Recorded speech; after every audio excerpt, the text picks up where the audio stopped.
Yummy, माँ ने क्या कुरकुरे आलू के पराठे बनाए हैं। मैं तो माँ के हाथ के पराठे खाकर एकदम खुश हो जाती हूँ। पेट भी पूरा भर गया।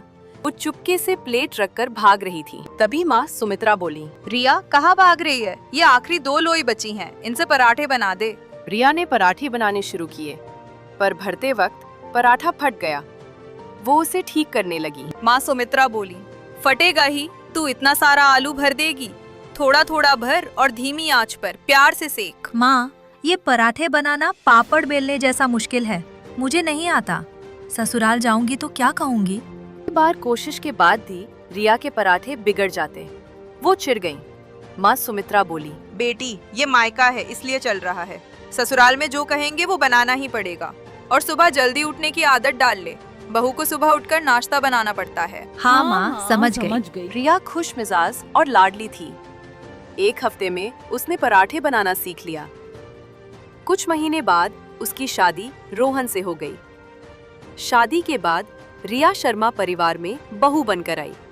इतना बड़ा परिवार देखकर वो घबरा गई। रिया मन में बोली, हे भगवान, मेरे ससुराल में तो पूरा जिला बसता है।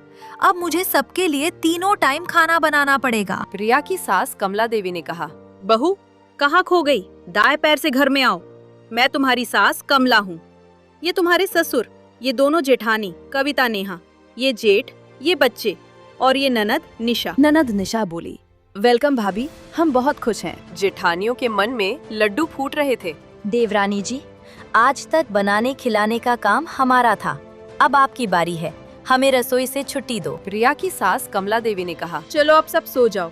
हाँ बहू, कल सुबह टाइम से उठ जाना, कल तेरी पहली रसोई है।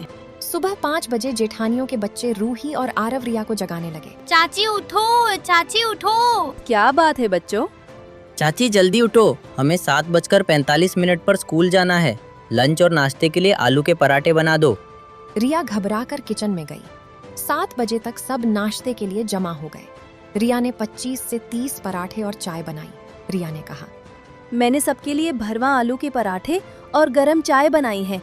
जेठानी कविता ने कहा, क्या देवरानी जी, इतने से पराठों में हमारा परिवार खाता है? नहीं, हमारे ससुराल में डेली सुबह नाश्ते में 100 आलू के पराठे बनते हैं, तभी सबका पेट भरता है। रिया हैरान होकर, क्या कहा? 100 आलू के पराठे? मैं मर गई। जेठानी कविता ने कहा, मुंह बंद कर लो बहू, वरना मच्छर चला जाएगा। जब हम बहू बनकर आए थे तो हम भी 100 पराठे बनाते थे। पहले चक्कर आते थे, पर फिर आदत हो गई। तुम्हें भी हो जाएगी। अब जल्दी से बाकी के बना कर लाओ। रिया मुंह लटकाकर दोबारा आलू उबालने लगी। बड़े परात में ढेर सारा आटा गूंधा। रिया मन में बोली, हे भगवान, इतना आटा गूंदने में मेरे हाथ दुख गए। पता नहीं मम्मी पापा ने कैसे ऐसे ससुराल में मेरी शादी कर दी। वो भाग दौड़ करके पराठे खिलाती। ससुर जी तारीफ करते, वाह बहू, क्या कुरकुरे पराठे बनाए हैं। आज नाश्ता करके मजा आ गया। तेरे हाथ में तो जादू है। रिया रोते हुए अपने पति रोहन से बोली, मम्मी मेरा हाथ, ये ससुराल वाले रोज 100 पराठे बनवाते हैं। क्या हुआ? 100 पराठे? ये कौन सा रिवाज है? मैं माँ से बात करता हूँ। अगले दिन रिया ने हिम्मत करके नाश्ते में जूस, ब्रेड, मक्खन और चाय परोसी। लीजिए गर्मा गर्म नाश्ता। ब्रेड देखकर ससुराल वाले मुंह बनाने लगे। कमला सास ने कहा, क्या अजीब चीज ले आई, जाकर आलू के पराठे ला। हम सब 100 पराठे ही नाश्ते में खाते हैं। माँ, रोज एक ही चीज खाना जरूरी है क्या? रिया ने कहा, माँ जी, आप ही फैसला करो कि हम क्या खाएंगे। क्या रोज नाश्ते में 100 पराठे ही चाहिए? हमको आलू के पराठे ना खाने से गैस हो जाएगी क्या? बहू सही कह रही है, रोज 100 पराठे खाना जरूरी नहीं, बदलाव भी अच्छा होता है। आज से नाश्ता हल्का होगा। धीरे धीरे सब बदल गया। अब एक जेठानी सब्जी बनाती, दूसरी रोटी बनाती और रिया पराठे बनाती। ससुराल का माहौल खुशनुमा हो गया। इस कहानी से हमें सीख मिलती है कि किसी एक इंसान पर काम का बोझ मत डालो। घर सबका है तो जिम्मेदारी भी सबकी है।